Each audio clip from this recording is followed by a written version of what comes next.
Good afternoon. My name is Norma Anieto, and I'm your moderator for this webinar. The Challenge Initiative welcomes you to this webinar where we'll be discussing strategies for improved data quality and benefits to programming. Just before we talk about strategies for improving data quality and the benefits of data to programming, let me do a brief introduction to the Challenge Initiative. The Challenge Initiative supports states in Nigeria to execute proven to work reproductive health solutions using a business unusual approach. Working in 11 states in Nigeria, TCI supports the implementation of reproductive health solutions with three major areas of focus: advocacy, demand generation, and service delivery. The initiative also integrates adolescent youth sexual and reproductive health programs in all its supported states. Research, monitoring, and evaluation is an important part of TCI's work in the states. In this program area, this program area provides evidence and direction on areas of intervention in the states. Our today's webinar will be focused on our use of data for programming, strategies for improving data quality, and the impact of improved data quality on programming. During this webinar, we will introduce participants to TCI's overall monitoring and evaluation approach and to our high-impact interventions executed in the area of research, monitoring, and evaluation. We will also listen to speakers from Rivers and Niger states, and they will share how their states have used TCI's high-impact interventions to improve data quality. We will describe the impact of our high-impact research, monitoring, and evaluation interventions on programming. And finally, we will offer an opportunity for question and answers for participants who want to learn how they can adapt TCI strategies to suit their contests. We'll be listening to 4 speakers during this webinar. Our first speaker will be Yemisi Ishola. Yemisi is a researcher and public health specialist with over 10 years of experience in data management and research, monitoring, and evaluation. Yemisi is a Commonwealth scholar with proven track records in developing and managing M&E systems. She currently serves as the research, monitoring, evaluation specialist of TCI Nigeria Hub. Yemisi, welcome to this webinar. Thank you, Norma, and good afternoon, everyone from Nigeria. Thank you for joining us. We will also be listening to Mr. Ibifubara Isetima, the Monitoring and Evaluation Officer from the Rivers State Primary Healthcare Management Board. Mr. Ibifubara has over 16 years of experience working as a health information manager. He has coached local government monitoring and evaluation officers on data management to improve data quality in Rivers State. Mr. Ibifubara, you are welcome.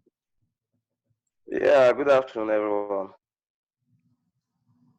From Niger State, we will listen to Mr. Abraham Bako.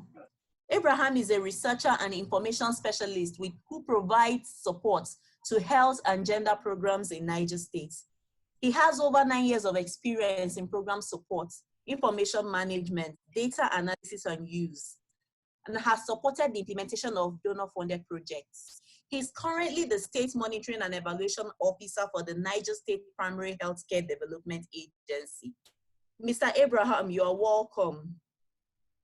You're welcome, Mo. Thank you. Finally, we will be listening to Mbotidem Brendan. Mbotidem is a geospatial analyst and researcher. Her data analysis experience spans including health, land use and land cover, water sanitation and hygiene, and erosion. She's currently the Program Officer, Research, Monitoring and Evaluation with the Challenge Initiative. You're welcome. Thank you very much. Good afternoon, everybody from Nigeria. Welcome to the webinar. Good afternoon once again. If you're just joining us, we're discussing TCI strategies for improving data quality and the benefits of improved data quality for health programming.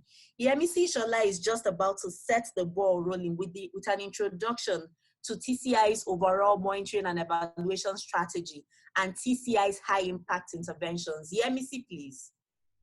Thank you, Norma, and good afternoon once again, everyone. Norma has just introduced the integrated approach that TCI supports the states to implement and how research, monitoring, and evaluation provides evidence across the thematic area. I will just be introducing us briefly to the overall M&E approach that TCI supports the states to implement, and specifically some of our high-impact interventions across the states. Overall, TCI's RM&E approach is in 3 broad stages: the formative, the implementation, and of course, evaluation. But we'll be discussing majorly on the formative and the implementation area for now.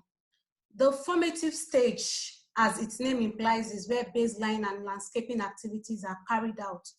And also at this stage, we support the states to gather evidence around the environment, the health system, and also the population or the target audience that we intend to serve. For the environment, we basically look at legal environment, political environment, and policy environment on whether they favor family planning and reproductive health programs or otherwise. Also at the formative stage, we look at information on target audience beliefs, their social norms, their perception around family planning, and also intention to use family planning, because these are critical information that would help us design strategic activities. And finally, at the formative stage, we also look at the overall health system, where we assess its readiness to offer quality family planning and reproductive health services. The evidence that we garnered at this formative stage helps the state to design priority interventions during this stage. And so at the implementation stage, basically, we support the states to roll out high-impact interventions that they have identified through evidence as critical interventions that will help them get the desired results for family planning programming. So I'm going to be narrowing down specifically to research, monitoring, and evaluation high-impact interventions. Some of the interventions that we help the state to implement include baseline activities, like carrying out secondary analysis using different data sources. We also carry out health facility assessments, population-based survey. All of these activities would help the state to ascertain their current status before they kick into implementation. Also, during the implementation phase, we look at activities that would help build the systems and structures, and then also support states to implement capacity building and strategic coaching activities at the state level, LGA level, and also at the facility level. Also at the implementation stage, we look at other monitoring activities that can be used to track state progress, either through routine activities or through the use of surveys and different assessment methodologies. So ultimately, all of these high-impact interventions are geared towards strengthening existing coordination platforms that will help foster sustainability beyond the program. So for states where there are no existing coordination platform, TCI provides technical assistance to the states to institute one. The high-impact interventions also aim to improve data quality and reporting at all levels, because one of the critical challenges that we see in our data in Nigeria is poor quality and also untimely reporting, which hinders decision in terms of programming. And then also our monitoring activities helps us to know where the state is in terms of their family planning program, and even beyond family planning program, other reproductive health program. We will be hearing from the state shortly on how these interventions have impacted on data quality and reporting. Then finally, beyond having quality data, the high-impact interventions also aim to strengthen data demand and use for programming and course correction. And so the program is flexible in such a way that once there are gaps identified during implementation, TCI provides support to the states to quickly course correct and improve their program as they move on in implementation. So I'll be handing over to Norma now for the furtherance of this webinar session. Thank you very much. Thank you so much, Yemisi, for that presentation. If you're just joining us, Yemisi has just talked to us about TCI's overall monitoring and evaluation approach. She also introduced some of our high-impact research, monitoring, and evaluation interventions.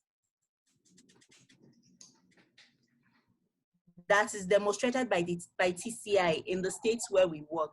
Mr. Ibifubara, please can you share the strategies that Rivers State has used to improve in Rivers State?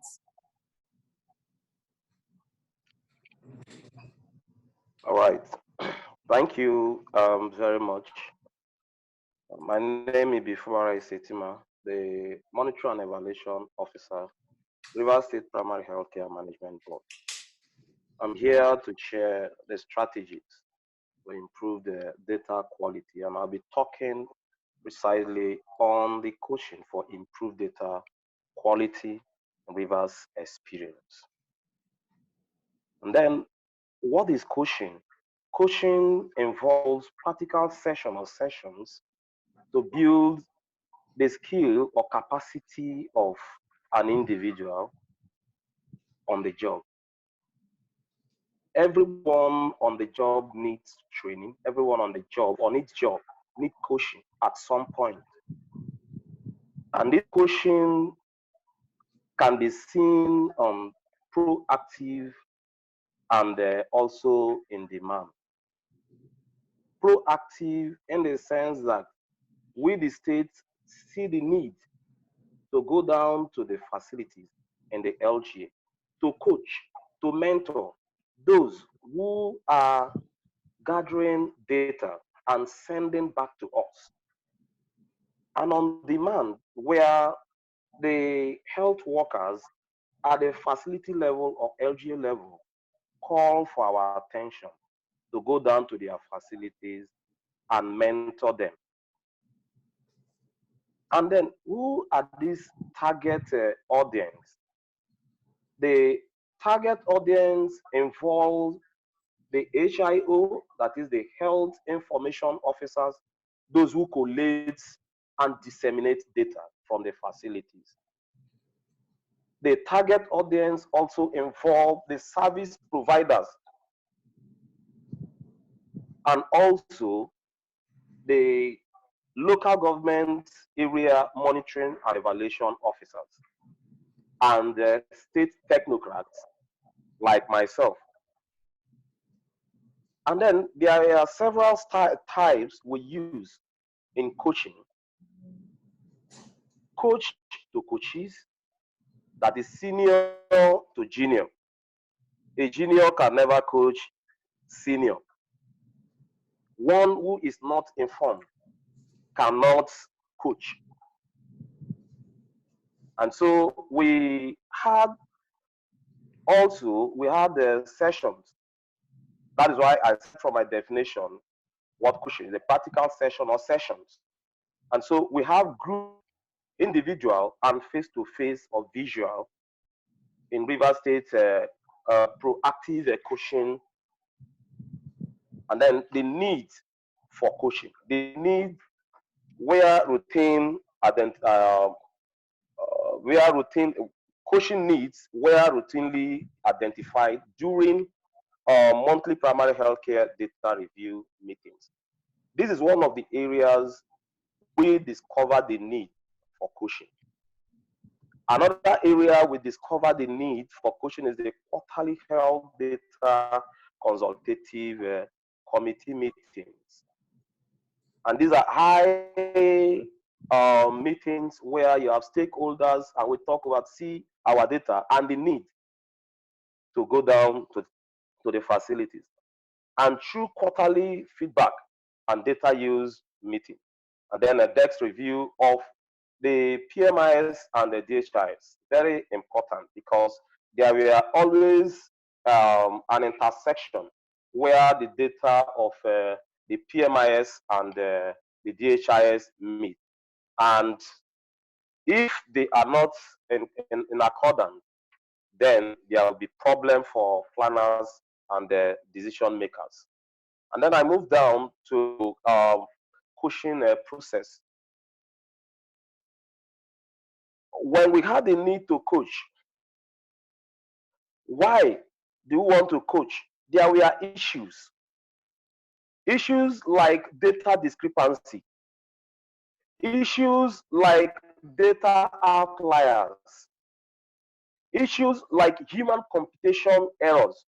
These were paramount in our facilities and in our data reporting.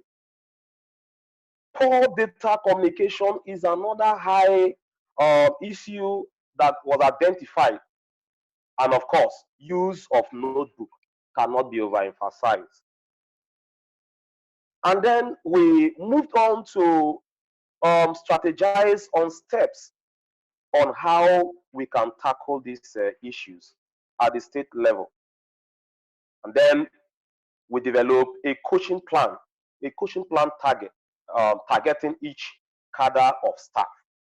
You cannot leave stones unturned. That data were poor does not mean it's only one part. We had the need to incorporate the different cadres. And then we identify coaches at the state level, where I was also picked as a monitoring and evaluation officer, because even we have 23 local government, and with 23 local government monitoring and evaluation officers, everything they do, I oversee, and I also enhance in most of their activities. Then we map out the various health facilities involved. Then we build the capacity of the coaches, very important. And then state visits with the coaches. And the other coaching process that was adopted was focused on coaching focus areas. That's familiarization with basic data elements and indicator. These are models we use, and data capturing and summary computation, and then data visualization that runs like chart, and then facility data harmonization and validation. So these are all the processes used. And I will move to Rivers coaching process and result.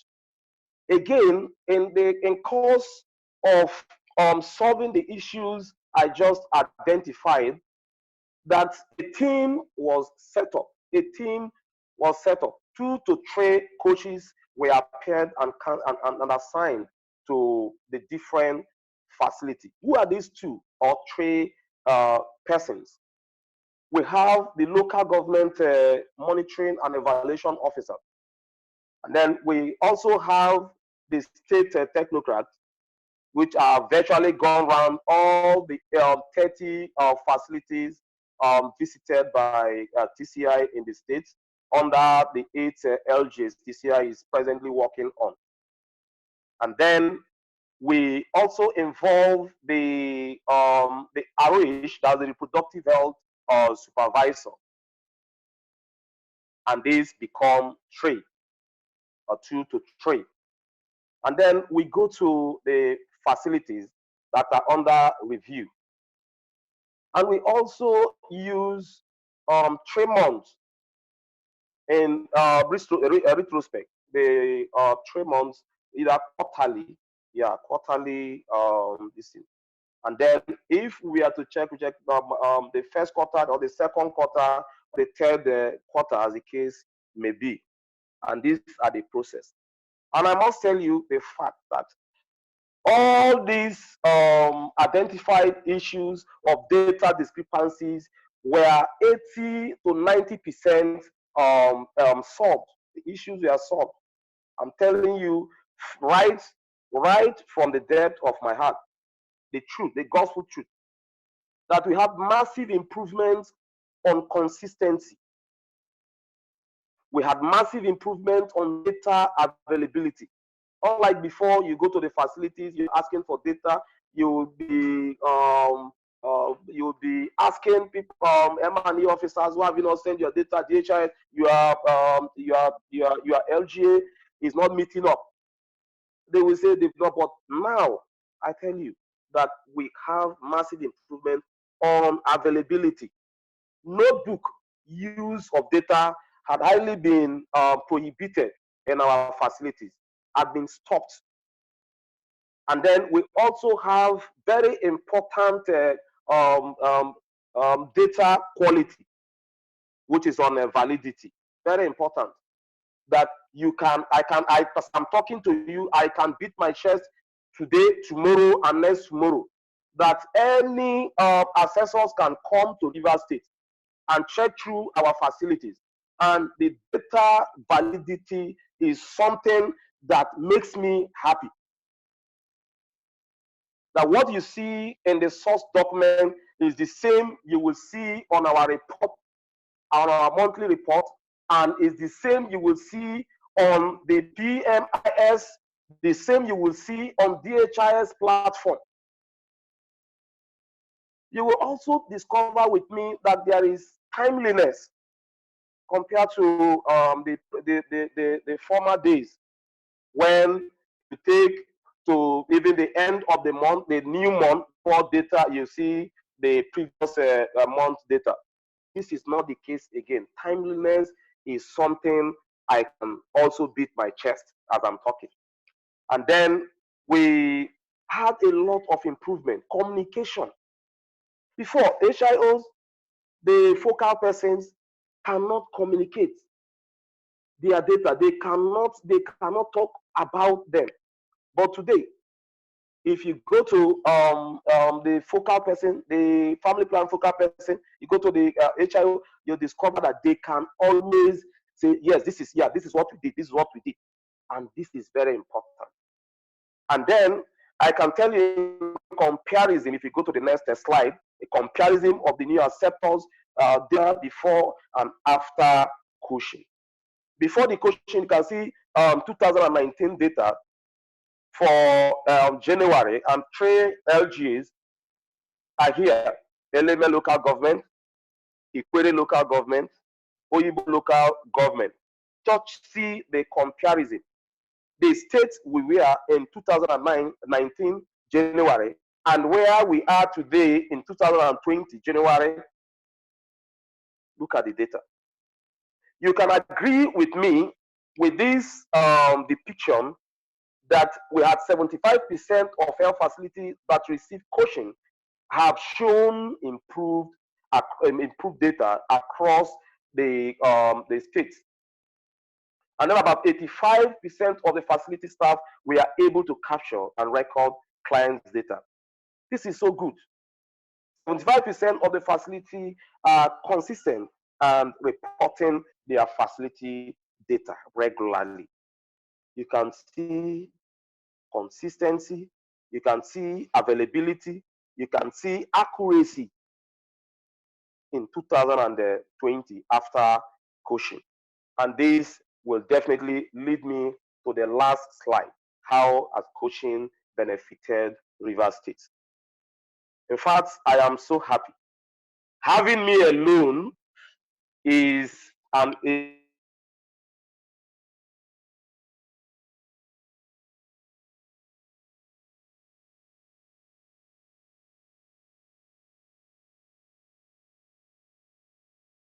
Remy, we may have just lost you, or I'm sorry, Mr. Ibufura.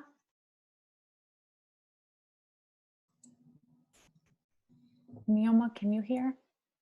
Mr. Ibufubara, I think the connection just went off on his side.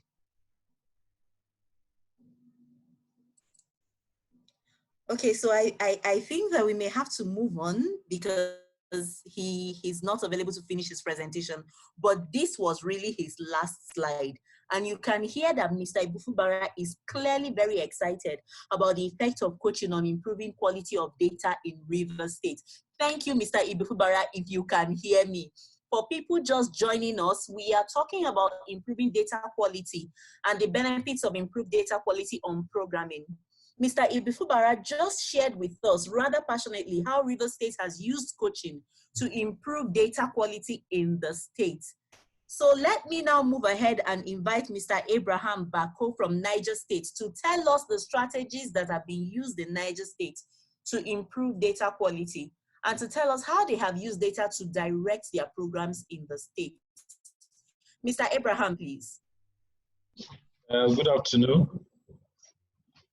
You're welcome to the platform. I'm here to present the coordination platform and data use in Niger State. And this is our experience. experience is to improve data quality in the state. And Niger State also uses a coordination platform, which we call the control room, where staffs and officials are trained on how they can review data and also review reporting to the state. And during this period, data are generated, and the state also sits down to look at the data and also look at the routine data. So secondly, the data generated in Niger State is still also used to inform programmatic decision. That is, we use it for routine data for service delivery and demand generation activities in the state. And this has been as a guide to us. The use of data control room activity, we've used that to improve our data quality in the state. As you can see, data control room is the monthly data quality check process where which is conducted at the state level. And during this period, participants are drawn from State Ministry of Health and other parastatals, where we sit together and we look at the data. And during that period, we also validate the data using a validation matrix where we identify error rate in the data as well. So that's what we do to improve data quality during the control room. Importance of this control room on data quality have shown, and this has been the partnership process that we had with partner to support the control room, and which Excel matrix was developed so that we can use that, and we use that during the control room program. We also validate the data and also identify data entering errors, and we reconcile them using the various thematic areas, which is stated in the matrix. And also the control room, also we use that control room to build up the capacity of our staffs, the staffs that are drawn from State Ministry of Health and other parastatals, on how to dictate data entering errors. And after that, also after data entering, control room participants call the LGA staff and inform them of their error, so that their errors also can be reconciled, and also highlight any unentered data sets that is needed to be entered. And LGA official also will follow suit and improve the quality of the data. And we have also developed a zonal control room system, so that to further on check and have an interface with the LGA people, where we go to this senatorial zone and we meet them to check their data, and that has been so helpful. And this is shown in this in what we can see. Over last 6 months, there have been a consistent raise in the reporting rate. Control room began in July, and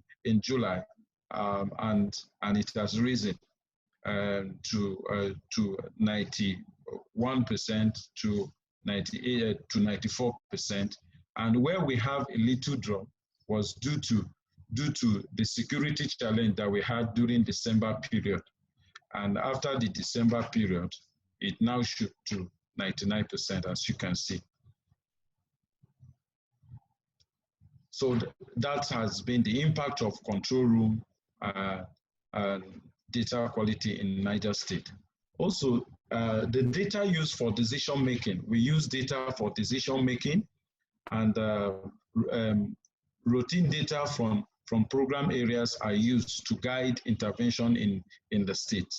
And also, social mobilization data is used to prioritize most effective strategy that we have to improve contraceptive uptake in the state.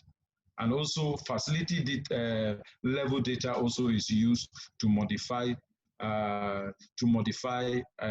adolescent youth and adolescent youth sexual and reproductive health strategies for improved programming and outcome in the state as well. So that is how we use data for decision making, and that has been helpful.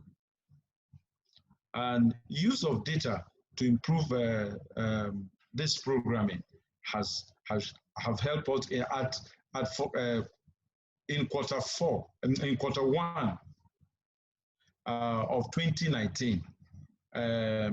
Adolescent health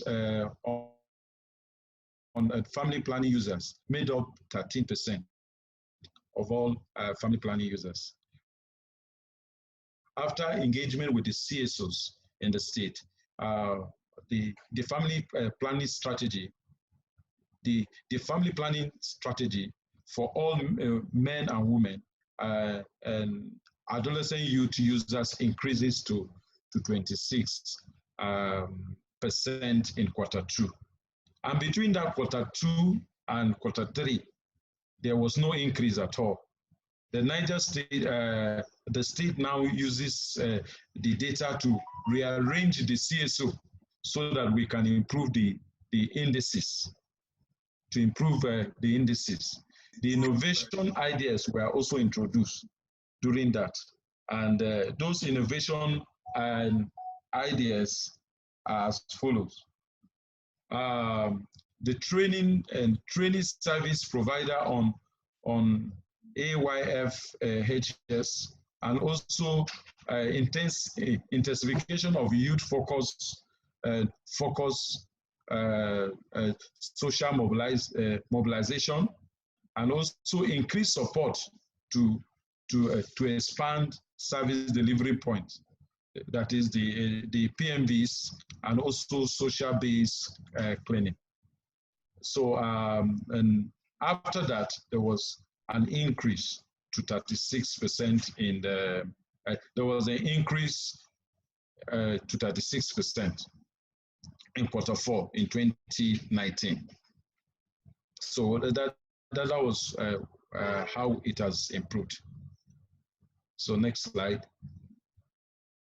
Use of data to improve social mobilization activity. Between June to August 2019, Niger State has 4 key social mobilization strategies to generate demand for family planning services in the state.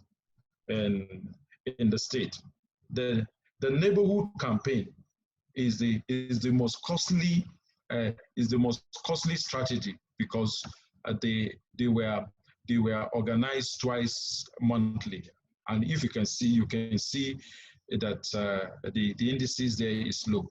Report shows that less than 6% of all persons referred from neighborhood campaign completed referral. And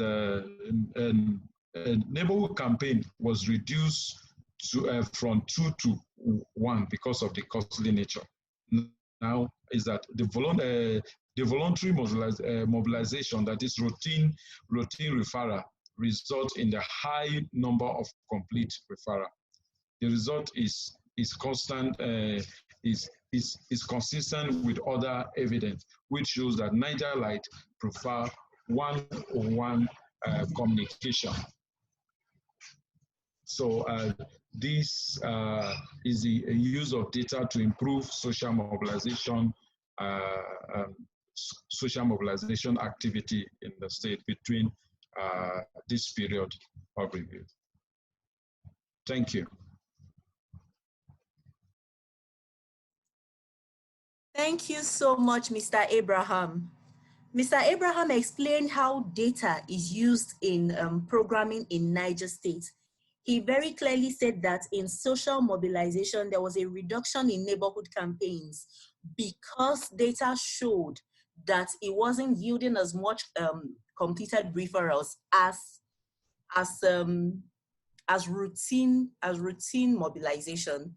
He also tried to point out other things about adolescent youth sexual and reproductive health, saying that the data has been used to inform adolescent youth sexual and reproductive health programming in the state. Thank you so much, Mr. Abraham, for that insight into the use of data in Niger State. Finally, Botidem Brendan will wrap up this section with a summary of all that has been said. Botidem, please. Good afternoon again. Thank you very much for joining us. So to bring everything all together, during this presentation, we have showcased the TCI strategy, the high impact interventions that we use, and how states have implemented them, and how it has helped their state programs. These interventions have been implemented in other states as well, and they are yielding results. The high impact interventions have ripple effects on the health system of the states in which they are implemented beyond family planning. For example, in Rivers State, coaching has improved the data of other units like the outpatient department, antenatal care, and immunization data. In most primary healthcare centers, one provider is offering multiple services. So the intervention not only affected the quality of the family planning data, but the quality of data across board in all the different programs the provider works in. Some of the results we've seen so far are improved data quality, improved use of data for decision making, and sustainability, because the activities are implemented in such a way that they are cost effective and then they can be run by the state.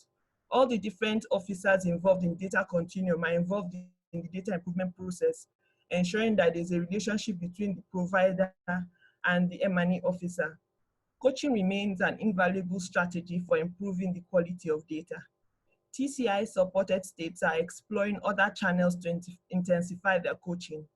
Example is the use of the WhatsApp groups, the coaches referral to TCIU and other web-based resources.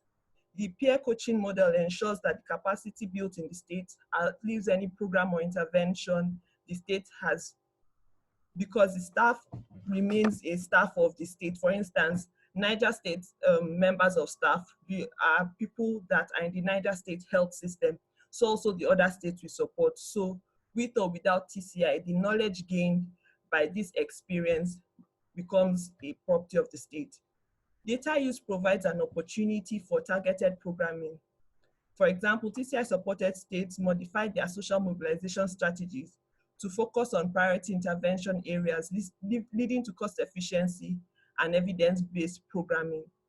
These targeted activities led to improved efficiency because the expected impact is weighed against its cost in terms of time and manpower, which is what Mr. Abraham was trying to express.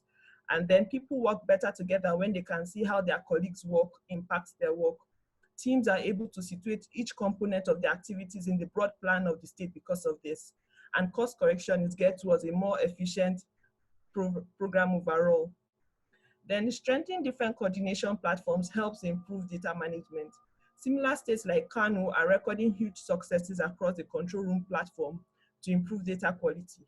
Niger State took it a step further to create zonal control rooms where different LGAs are arranged in clusters, and they also included a reward system for high-performing LGAs where people that do well get a reward for recognition.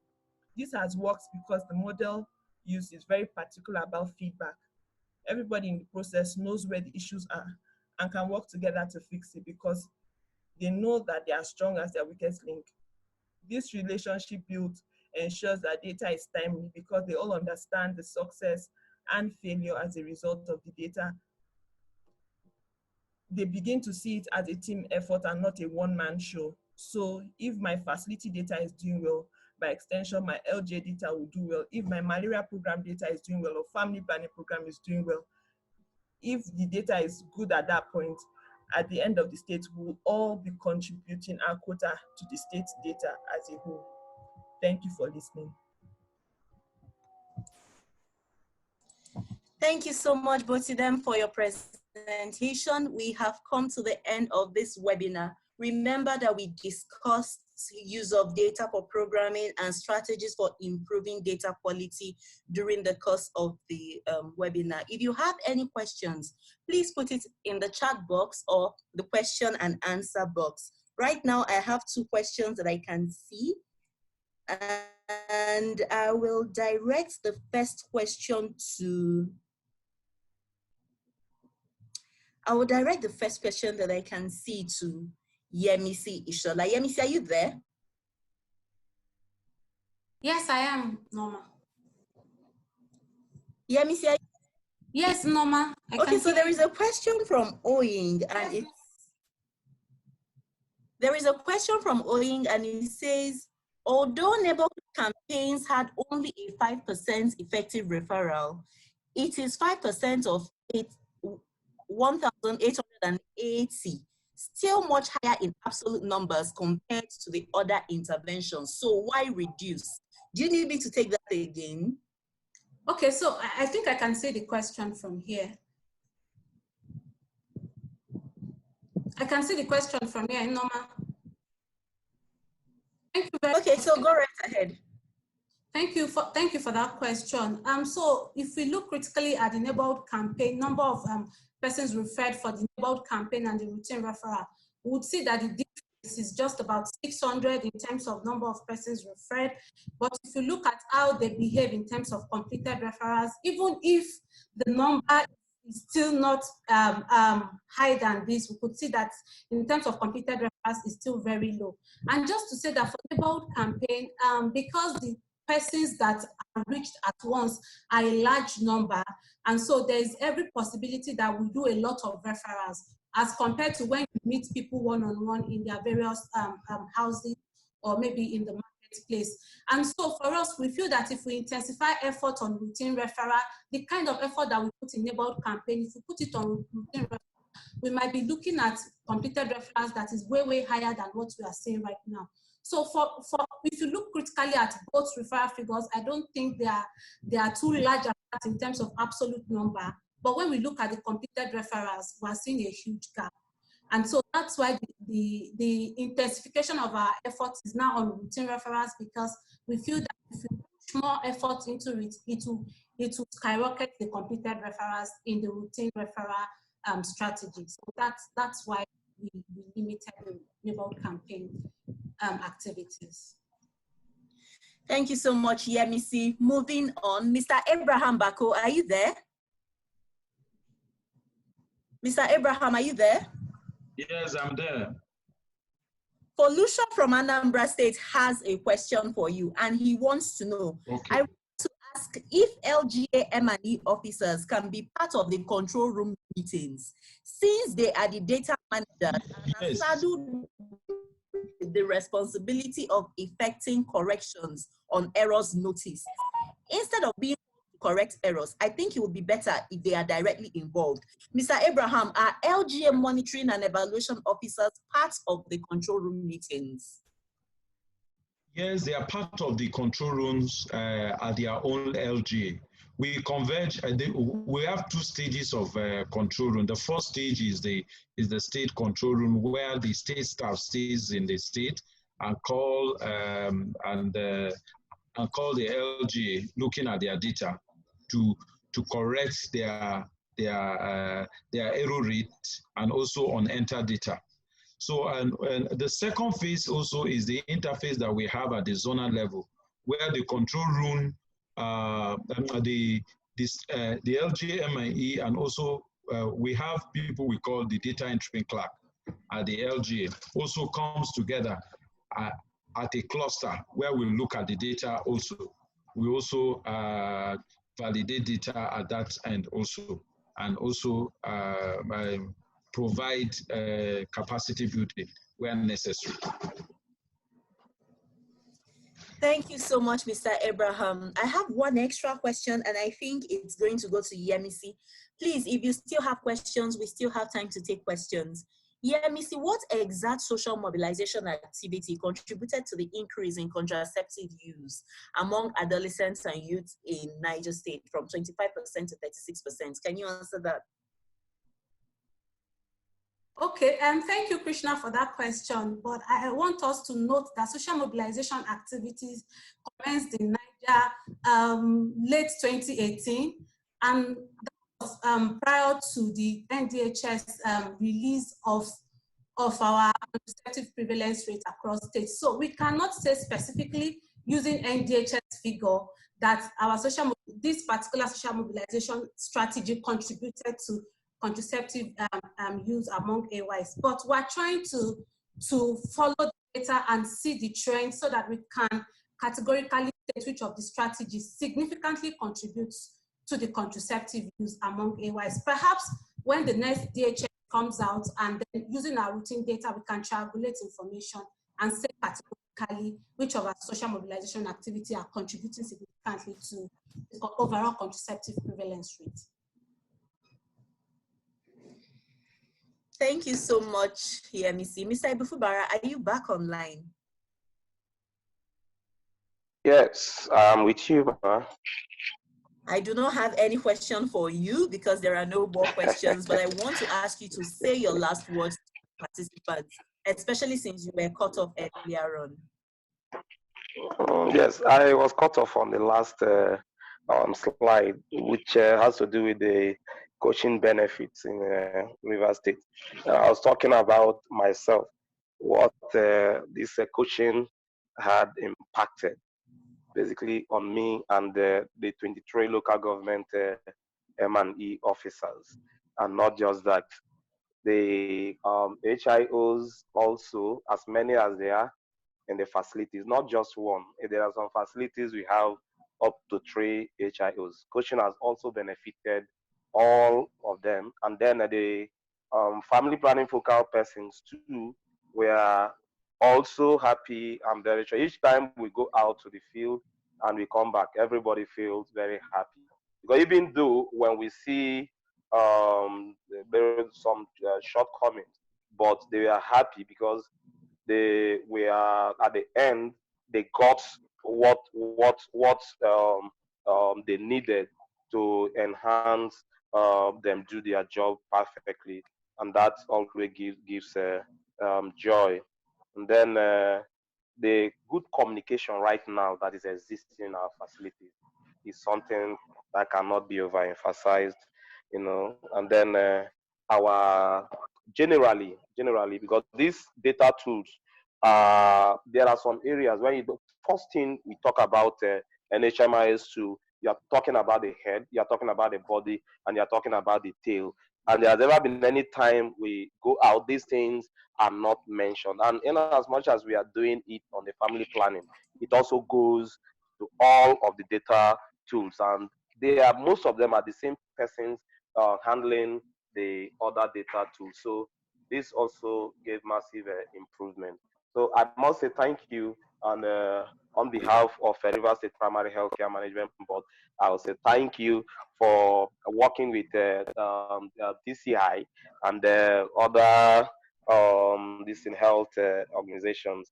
Like some weeks ago, I was very happy, very happy that the Federal Ministry of Health had data quality assessment program, and then ISS, as integrated supportive supervision. And most of these facilities were sampled for the activity. When we got through each of them, it was awesome. It was awesome. The Abuja people were very happy. They saw, you know, the limited. In fact, most of these facilities, particularly, we are not using notebooks again. It's a huge improvement. And then we had a very good score. I don't know. I'm not in position to send the result, but I think if you ask Federal Ministry of Health for that, they will show it. And we particularly using the quality assessment because we couldn't go through all the register, the NHMIS2. And I particularly pointed that each of the supervisors must use family planning. And the results they are coming, they are very awesome, honestly. So thank Thank you. you. Thank you very much for your support in the state. And we appeal that Thank you so you much. don't just leave us so soon. Thank you, thank you, thank you. Thank you very Thank much, you. Mr. Ibikubara. We still have Yeah. questions to take. And I will be directing these questions, one of these questions to Yemisi. Yemisi, are you there? Yes, Norma, I'm here. Okay, let me start with the first one. What exactly has the CSO done differently?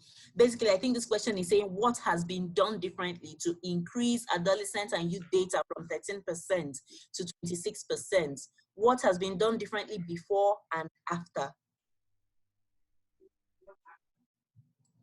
Okay, so to answer the question, the first thing that was done differently was to train service provider on adolescent youth-friendly health services. For us in Nigeria, provider buyers in terms of offering family planning services to young people is still very much rampant. So the first thing we did for us to be able to give youth access to quality family healthcare services is to train the service providers. And then also for our CSOs, they mobilized other CSOs in the state to intensify their effort in youth-focused social mobilization. So apart from just reaching out to the general women of age on social mobilization and referring, we try to do intentional youth-focused social mobilization activity. And then also in Nigeria, we all know that private sector consists of over 60% in terms of healthcare provision. And so what we did was to look at the PPNV data, of course, across board evidence has shown us that the youth prefers to go to non-clinical outlets like PPNVs and pharmacies to get contraceptives. And so for us not to miss out on that data, we also strategically engage with patent medicine vendors and also link them with health facilities, because this is something that is critical for us if we want to harness the data from the non-clinical outlets. So what we did was to map PPNVs and link them up to a health service or a health facility that is closest to their community. And so at the end of the month, data for youth in terms of family uptake and counseling and referral are being aligned with the facility data. And so for us, at the end of the day, we're seeing that even data that is coming from PPNV is quite huge. And this is what we also want to also scale up to other local governments eventually in the states where we do intensive AYSRH programming. So for us, these are just few out of the strategies that we have adopted through our CS and also through the state government AHG decks to be able to intensify our efforts in making sure that the youth have access to quality family planning services across the different health sectors. Thank you. Thank you very much, Yemisi. I'll direct the next question to Mbotidem Brendan. Mbotidem, are you there? Yes, I am. Comparison of new acceptors data before and after coaching is quite encouraging. As a result, service delivery point reporting status has been increased with consistent reports between PMIS and DHIS. Is TCI Nigeria gathering the same data in PMIS for all facilities in TCI supported cities, or sampling selected facilities to measure data validity? Mbotidem. Okay, thank you very much for the question. First, I would just like to put it out there that TCI Nigeria doesn't have any data. All the data, both PMIS and DHIS, is state data. Currently, what we're supporting across all the states where we work is that states begins to take a deep dive to look at their PMIS data and compare it with what they put on their DHIS to make sure that they are saying the same thing. It is at this point of analysis they begin to see some of the issues that Rivers State tried to highlight in their presentation, and they work to fix some of them. Yes, so thank you.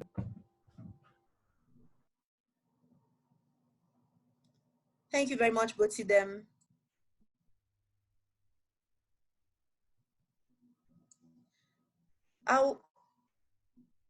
Hello? Hello, please go ahead, I can hear you. Okay, thank you, Mbotidem. I don't have another question for you right now, but I will throw this question, I think, to Mr. Ibifubara, and he says, to our distinguished state monitoring and evaluation officers, thank you for your presentations and for your great work establishing data quality assurance systems in your states. Are there additional challenges that you still face that you will still resolve through control room or data validation meeting? So, Mr. Ibifubara, do you have an answer for this? Are there additional challenges that you still face that you will solve or data validation meetings?